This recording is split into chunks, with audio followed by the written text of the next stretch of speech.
Here's an uncomfortable stat. Less than 25% of people stick to their budget. And a lot of people don't have a budget whatsoever. But here's the thing, I've spoken with friends, family members, and subscribers about why they don't have a budget, and I kinda get it. There are many good reasons that people don't have a budget. Some people make enough money that they don't need a budget. Other people say that a budget seems a little bit too simple. And many people say that a budget is simply a lot of work. All of these things can be true. If you're watching this video, then you must be interested in improving your personal finances. And maybe you have a budget and maybe you don't. But this video is going to be about budgeting, but it's going to be a little bit different. I am not going to simply read out all the reasons why you need to have a budget and or how to build one.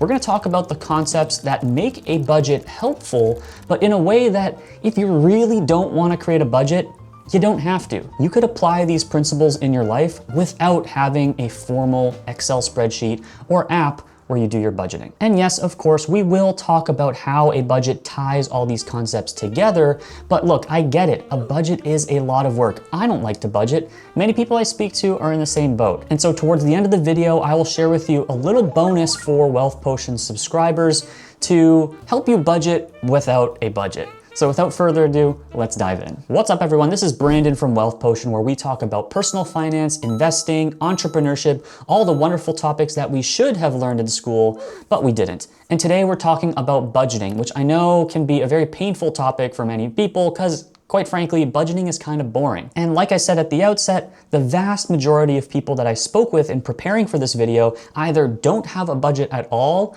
or they have a very light budget, but they don't follow it very strictly. So today we're going to disassemble a budget into the actual principles that make a budget effective, so that you can apply these principles without having to actually build a budget. This first principle might sound really silly to you, but for 22 to 45% of the people watching, this is going to resonate deeply. And that is, you need to check your bank balances more often. Data shows that anywhere between 22 to 45% of people feel stress when they check their bank balance. And by the way, this does not strictly apply to people that are suffering financially or don't have a lot of money. There are many people that have a well-paying job or they have a decent amount of money in their bank account, but perhaps they had some negative experiences with their personal finances, or they grew up with a lot of financial anxiety. Whatever that is, it's a very real phenomenon. And I'll be honest, I feel that sometimes too. And the reason I wanted to start with this is because I wanted to share with you that this is a normal feeling. A lot of people feel stress or anxiety or worry when they check their bank balance,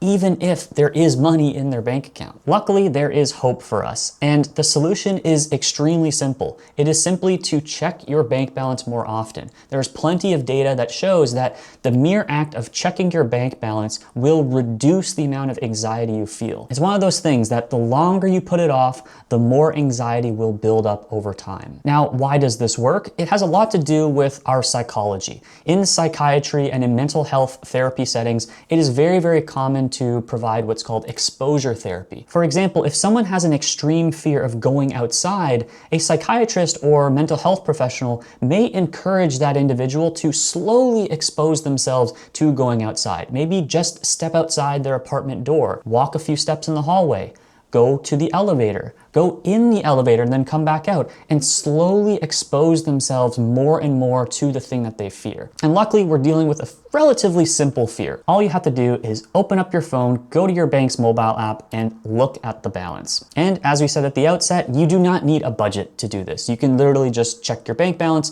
but as you can imagine, having a budget does require you to check your bank balance more often. And that's why a lot of people that don't have a budget will start to feel more and more stress and anxiety about their finances over time. All right, like I said, many of you might think that first one was way too simple, so let's get into some more meat and potatoes, shall we?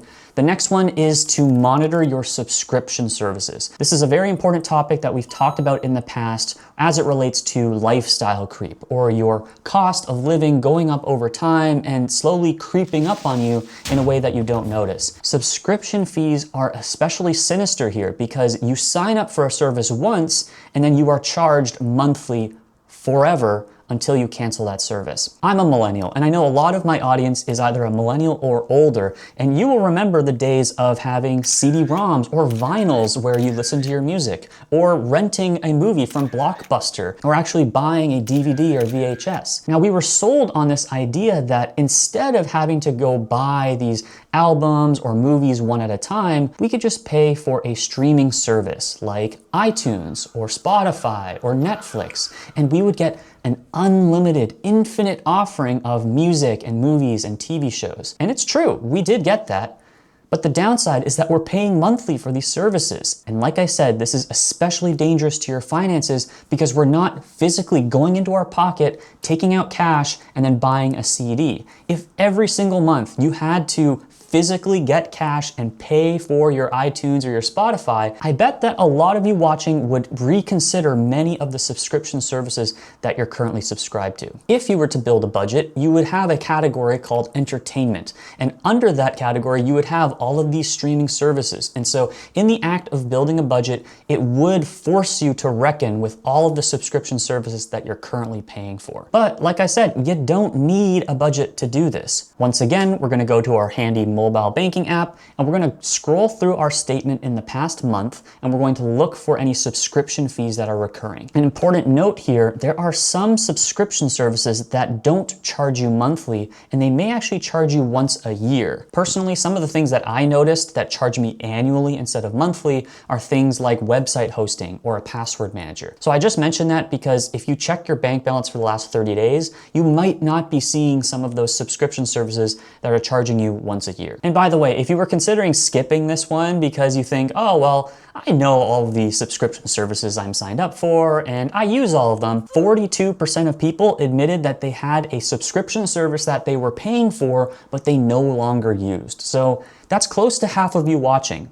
Half of you have a subscription service that you're paying for monthly and you're not even using it. So I highly recommend you don't skip this one. The next one is simple but extremely effective, and that is to set a financial goal for yourself. And here's the thing, it doesn't matter what the goal is. Studies show that 85% of people that have a financial goal, any financial goal, feel more confident about their personal finances. And 81% of people said that having a financial goal made it easier to resist unnecessary purchases. In both cases, that is the vast majority of people. So again, to really hammer this point home, having any goal set for yourself in your mind, whether that's saving a certain amount of dollars, whether that's building an emergency fund, saving up for a down payment, looking forward to your next vacation, it does not matter what it is, having a financial goal has value in and of itself. Of course, having a budget does often make it easier to set a financial goal, but it's totally not necessary. You do not need to have a formal budget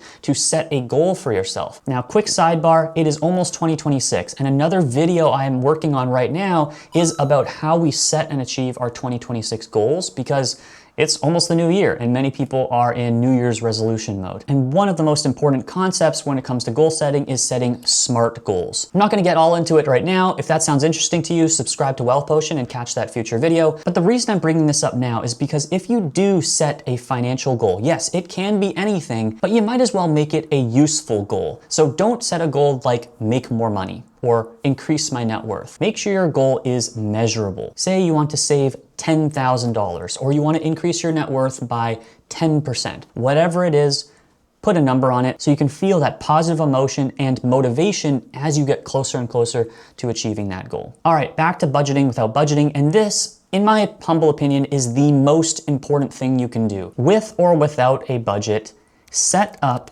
auto deposit and auto invest. Oftentimes these are combined into a single feature with a brokerage, but let me quickly explain what this concept is and why it's important. As I mentioned at the outset of this video, the vast majority of people I spoke with about budgeting don't have a budget because of the manual work that's involved. And manual work is one of the barriers to investing as well, especially if you're not an experienced investor, because not only do you have to figure out what the right investments are, but you have to figure out how to actually invest, what buttons to click, which apps to download, when I should buy and sell, and all these decisions that you have to make. Auto deposit and auto investment makes this extremely simple and automated for you. Now, yes, there still is a little bit of work you have to do, but once you set it up once, it will continue to invest for as long as you have the money to do so. I've shared this story in the past, but when I first started my career, one of the best decisions I made was I set up Auto Invest so that every single time I received a paycheck into my bank account from my job, $1,000 would automatically be sent from my bank to a brokerage and then would invest in an index ETF. It doesn't matter what asset it is. You could invest in a particular stock, you can invest in an ETF, you can invest in Bitcoin. But what's important is that you're automating it. And if you're watching this video because you don't want to put in the manual work of creating a budget, then this is perfect for you because all you have to do is set it up once and then you're going to be investing forever. We talked about this in a bit more depth in this video, but in short, what you want to do is open up your brokerage account. In Canada, that would be Wealthsimple or Questrade. In the US, that might be something like Robinhood. And you're going to look for an auto deposit or auto invest feature. The brokerage will basically connect to your bank account, automatically take a certain amount of dollars from your bank account to your brokerage account, and then automatically invest it into an investment asset of your choice. Now, the dollar amount is kind of where the budget comes in. The reason you might want to have a budget before doing this is so that you can see, okay, I'm spending this much money per month on my living expenses. I have this much money left over. I want to invest that remainder of your money. But like with all of these things, you could do this without a budget. You just need to be careful with the amount that you auto invest every month. You could start small, maybe start with $100 or $500 or $1,000 every month, and then you could slowly increase it over time. So those are the 4 concepts. And quickly, before we get into this last bonus surprise I have for you all, I just want to talk about why the budget connects all of these things very, very quickly. As mentioned, when you have a budget, it forces you to check your bank account because you need to fill in the budget. When you do check your bank account and you create your budget for the first time, you are gonna see all of your subscription services. Creating a budget also often includes setting a personal finance goal. And as we just covered, having a budget will tell you how much you're spending every month so that you know how much you should auto invest every month. So at the end of the day, yes, a budget still is an extremely powerful tool when it comes to building and protecting your wealth. But hopefully this video walks through how you can achieve a lot of the personal finance benefits without having a budget. And that brings me to the bonus surprise for you all. One of the most commonly requested resources I've had from all of you is a budget template. But like I said, I spoke with a lot of you and many people said, I don't have a budget, or I don't want a budget, or it's too much work. And so I thought, okay, there are a ton of budget templates out there. How could I add to the discourse in a valuable way? Or in other words, how could I provide you guys with the resource you're asking for, but make sure it's something that you'd actually use? So I put together what I call the auto budget. It's super simple. You plug in how much money you make, and it gives you a budget. Now, the budget numbers here are going to be based on the average US household. So depending on where you live, depending on your current living situation, these numbers might not be perfect, but the idea here is to remove the manual work from creating a budget. All you need to do is plug in how much money you make, and it's gonna give you a budget. And here's the best part. As you plug in more data, so you could plug in something simple that you know off the top of your head, like your rent or your mortgage payment, the budget will automatically rebalance. So in other words, you could use the auto budget just by plugging in your income. But as you plug in more and more data, it's going to become more and more accurate and useful for you. To access it, all you need to do is click the link. I'll put it in the description and in the pinned comment,